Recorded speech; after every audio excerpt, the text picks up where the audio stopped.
बिस्मिल्लाहिर्रहमानिर्रहीम।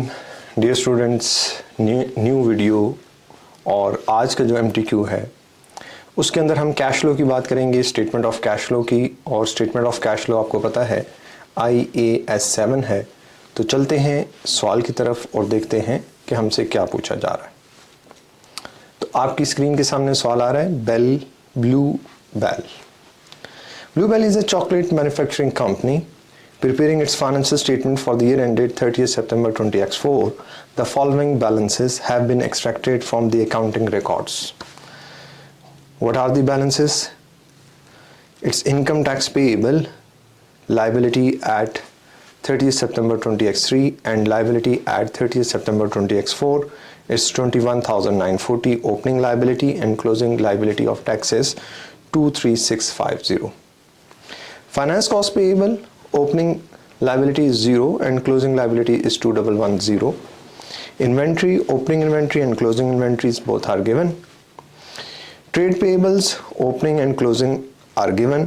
Increase, there is an increase in trade payables and there is also an increase in trade receivables from 70,000 to 90,000. And receivable allowances was 5644 and now it increased to 7216. The following additional information is relevant. The income tax expense charged to profit or loss for the year ended 30th September 20x4 was 24880. The finance cost charged to profit or loss for the year ended 30th September 20x4 was 14,508. The data जो हमारे पास data था इस और इसका जो task 1 है इस data से रिलेटेड होगा, वो कितने का है? 6.5 मार्क्स का। तो चलते हैं टास्क 1 की तरफ और देखते हैं क्या कह रहा है। टास्क 1 कहता है complete the following extracts from the statement of financial statement of cash flow for the year ended 30th September 20x4 for Blue Bell को। Select whether each should be added or subtracted in the statement of cash flows where indicated. तो बहुत ही simple सा सवाल है और cash flow unexpectedly कभी कभी पूछा जाता है। नॉर्मली आपको पता है कंसोलिडेशन होता है, मस्ट होता है, उसके साथ जो हमारे से क्वेश्चन पूछा जा सकता है वो क्या होता है, वो हमें प्रॉफिट एंड लॉस या स्टेटमेंट ऑफ फाइनेंशियल पोजीशन पूछी जाती है। तो एग्जामिनर डिफरेंट क्वेश्चंस भी पूछता है। जिस तरह आज के दिन जब मैं आज ये रिकॉर्ड कर रहा हूँ, मेरी अभी थोड़ी देर पहले एक स्टूडेंट से बात हुई तो उसको जो क्वेश्चन आया था वो एरर से रिलेटेड था, MTQ। और आपने देखा है कि हमने एरर वाला MTQ भी एक अपलोड कर रखा है कि आप देख सकते हैं कि एग्जामिनर एरर्स को किस तरह से यूज कर सकता है MTQ में। तो कहता है cash flow from operating activities, कहां से स्टार्ट करेंगे? PBIT, profit before interest and tax. तो हमारे पास जो पहली ऑप्शन है हमने इसे क्या सिलेक्ट करना था? Profit before tax. यहाँ पे हमारे पास क्या आना था? फर्स्ट ऑप्शन क्या आनी थी? Profit before tax. और PBIT बनाने के लिए हमने फाइनेंस कॉस्ट कितनी है इस साल की? 14,500 हमने क्या कर देनी थी? ऐड कर देनी। जो भी देखो, finance cost charge to profit and loss for the year ended 30th September 20x4 was 14,500। तो ये फाइनेंस कॉस्ट हमने ऐड बैक कर दी। ठीक है जी। Increase in trade and other receivables, inventory increase हो रही है। तो देखो इन्वेंट्री के अंदर कैश आपने इंजेक्ट किया होगा। कैश क्या किया होगा? इंजेक्ट किया होगा। तो जब कैश इंजेक्ट किया होगा तो क्या हुआ होगा? इनफ्लो या outflow? This is outflow. Next, increase in payables. तो जब पेएबल्स इंक्रीज हुए हैं, सप्लायर का बैलेंस इंक्रीज हुआ है, तो सप्लायर से you have receive the cash, तो ये कैश ऐड होगा। तो आपको उसने बैलेंसेस खुद से दे दिए। आपसे सिर्फ ये पूछना चाह रहा था क्या आपको इंक्रीज डिक्रीज का पता है कि नहीं पता। तो अभी तक आप देखें कितना स्मूथली और कितना इजीली हमारा क्वेश्चन चल रहा है। नेक्स्ट चलते हैं, क्या कहता है जी? Cash flow from operating activities आ गया। Finance cost paid which is calculated as हमें फार्मूला दिया जाएगा, बट हमने अगर फाइंड भी करना हो तो पेड कैसे निकालते हैं मैंने आपको ऑलरेडी बता रखा है। मैं यहाँ पे एक आपके लिए लेजर बना देता हूँ। Opening payable, interest opening payable 0, closing payable 2110, what's your expense in profit and loss 14,500 and the balancing figure is cash paid।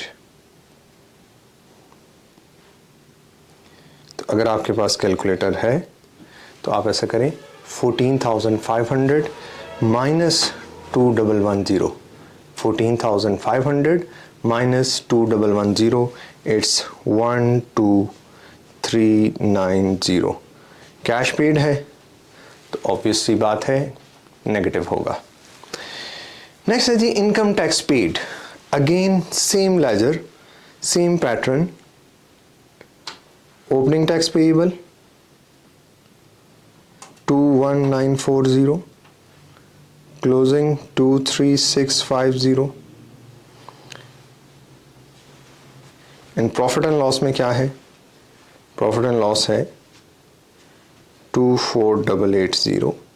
तो हमारे पास कैश पेड फाइंड हो जाएगा। तो कैलकुलेटर उठा लें, 21940 प्लस 24880 माइनस 23650। तो उम्मीद है आपने कर लिया होगा। 23170। तो दोनों ये पेड हैं, कैश पेड क्या होगा? माइनस होगा। तो हमारे पास क्या आ जाएगा? Net cash from operating activities आ जाएगा। तो हमसे इसका उसने कुछ नहीं पूछा था। मैंने आपको बार बार कहा है कि जो एंड रिजल्ट होता है वो हमसे नहीं पूछा जाता। तो बट इस कैश जनरेटेड फ्रॉम ऑपरेशंस के लिए फाइंड करने के लिए हमारे पास कितने मार्क्स थे? 6.5 मार्क्स। तो चलते हैं टास्क 2 के ऊपर। What is task 2? Task 2 is for 3 marks. Complete the equity section of statement of financial position at 30th September 20x4. Share capital of 0.5 ordinary shares. Share premium भी बताना है और retain earning भी बतानी है। 3 marks हैं। तो देखो हमारे पास ओपनिंग रिटेन अर्निंग कितनी दी हुई है? 268,000। डिविडेंड पेड माइनस होते हैं, profit for the year add होता है। तो हमारे पास क्लोजिंग रिटेन अर्निंग आ गई। अगर आपके पास कैलकुलेटर है तो 268,000 प्लस 44,000 माइनस 23,000। तो मैंने क्या किया? Opening retain earning plus profit minus dividend paid, it's 289,000। इसके बाद अगर आप देखें हमें उसने क्या कहा? उसने कहा कि हमने फैब में प्रीमियम से बोनस इशू किया है हर 5 के बदले 1, हर 5 के बदले 1। तो देखो याद रखो, जब भी बोनस इशू हो या राइट इशू हो, बोनस इशू हो या राइट इशू हो, तो हमें नंबर ऑफ शेयर्स चाहिए होते हैं। हमें क्या चाहिए? नंबर ऑफ शेयर्स चाहिए। तो नंबर ऑफ शेयर्स कैसे मिलेंगे? 300,000 का शेयर कैपिटल है, एक शेयर 0.5 का है, तो इसे मल्टीप्लाई बाय 2 कर दो या डिवाइडेड बाय 0.5 कर दो, तो it's 600,000। 6 lakh number of shares है, हर 5 के बदले 1। तो 6 लाख को डिवाइड कर दें 5 से, सिंपल, जल्दी से करें। 6 लाख डिवाइडेड बाय 5, तो ये आ जाएगा 1,20,000। अब जब आपने 1,20,000 नए शेयर इशू किए तो इसकी क्या एंट्री होगी? Debit share premium, debit share premium, credit share capital, मतलब 60,000 इसमें ऐड हो जाएगा और 60,000 माइनस हो जाएगा। अगर आपको ये एंट्री समझ नहीं आ रही और आप ये वीडियो देख रहे हैं तो आप जाएं और कंपनी अकाउंट्स की वीडियो फाइनल अकाउंट्स जो कि F3 की प्लेलिस्ट में मौजूद है, आप वहाँ से देख सकते हैं बोनस इशू की डबल एंट्री क्या होती है और उसको टॉपिक को भी समझ सकते हैं। जी, ये 2 बातें डन हो चुकी हैं। तीसरी को चलते हैं, क्या कहता है जी? There is no new issue of 50,000 shares at 1.75। तो याद रखो हमने क्या पढ़ा था, हमने पढ़ा था कि कुछ भी हो जाए, कुछ भी हो जाए, कुछ भी हो जाए, share capital is always credited with book value. तो what is the book value? Book value is 0.5, तो ये आ गया जी 25,000। 50,000 मल्टीप्लाई बाय 0.5, ऑब्वियसली 25,000। तो 25,000 इसमें ऐड हो जाएगा। और अब आप क्या करेंगे, प्रीमियम कितना है, मतलब 0.5 से आपने एक्स्ट्रा क्या लिया है, टोटल कितना लिया है 1.75। तो 1.75 में से जब आप 0.5 लेस करेंगे तो यू विल गेट 1.25। तो 1.25 मल्टीप्लाई बाय 50,000, 1.25 मल्टीप्लाई बाय 50,000, तो इट्स 62,500। ये ऐड हो गया। अब देखें हमने तमाम एडजस्टमेंट कर ली हैं, तो अब हमारे पास कैपिटल कितना आ चुका है, 3,38,500। प्रीमियम कितना आ चुका है, कैलकुलेटर उठा लें, 2 लाख जमा 62,500 माइनस 60,000, 2,02,500। तो आपने देखा कि आपसे किस तरह से एग्जामिनर ने 3 मार्क्स के लिए ये जो एडजस्टमेंट कराई है, पहली तो बहुत आसान थी, बट इसमें भी अगर आपके कंसेप्ट ठीक थे तो ये ज़्यादा मार्क्स की होनी चाहिए थी, बट स्टिल अगर आपने पढ़ा हुआ है तो फिर भी मुश्किल नहीं था, 3 मार्क्स आपने ले लिए। नेक्स्ट चलते हैं जी टास्क 3 की तरफ। Of the options available, in which section of statement of cash flow should each of the below transaction be disclosed? Dividend received. Dividend कब receive करते हैं? When you invest. So this is part of investing activities. New shares issued for cash. New share issued for cash. It's finance. It's your finance. और finance कहाँ पे आएगा? Financing activities में. Bonus issue. Bonus issue is not included in statement of cash flow. Why? Because there is no cash, no payment, और देखो bonus issue में ना तो हम कैश पे कर रहे हैं ना ही कैश रिसीव कर रहे हैं, तो बोनस इशू में कैश एंट्री नहीं है, इसलिए हम उसे रिकॉर्ड नहीं करेंगे कैश फ्लो में। तो अब इसका भी देखें 0.5, 0.5, 0.5 मार्क्स थे। तो नेक्स्ट चलते हैं जी, हमारे पास अब जो डाटा आने लगा है वो 2 टास्क हैं, task number 4 and task number 5। क्या कहते हैं जी, टास्क नंबर 4 को देखते हैं। कहता है on 1 October 2023 Belco disposed of a vehicle in part exchange of a new vehicle, the balance of which is paid in cash. The relevant details are as follows.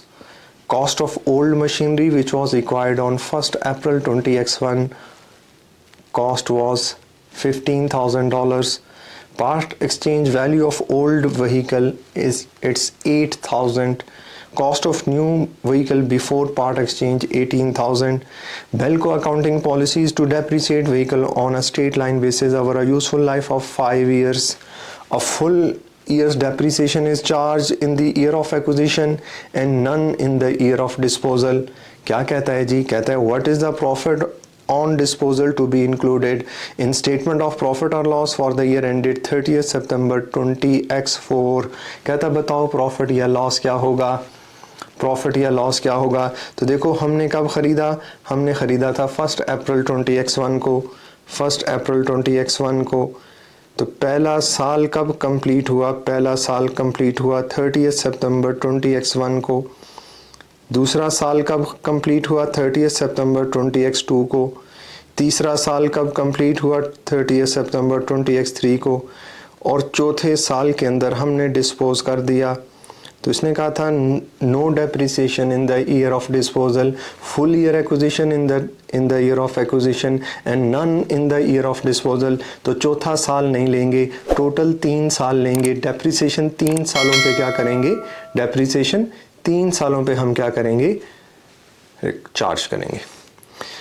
तो 15,000 divided by 5, it's 3,000, 3,000 for 1 year, for 3 years it's 9,000. तो 15 minus 9 cost minus accumulated depreciation, you will get 6,000 which is the carrying value.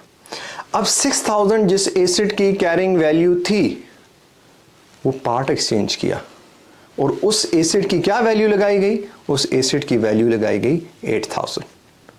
तो कितने का increase आया, 6 का asset आपको कितने का मिल रहा है, आपके लिए क्या उसने वैल्यू लगाई, 8,000 वैल्यू लगाई, तो आपका कितना प्रॉफिट आ रहा है, आपका प्रॉफिट आ रहा है 2,000। तो D is the correct option.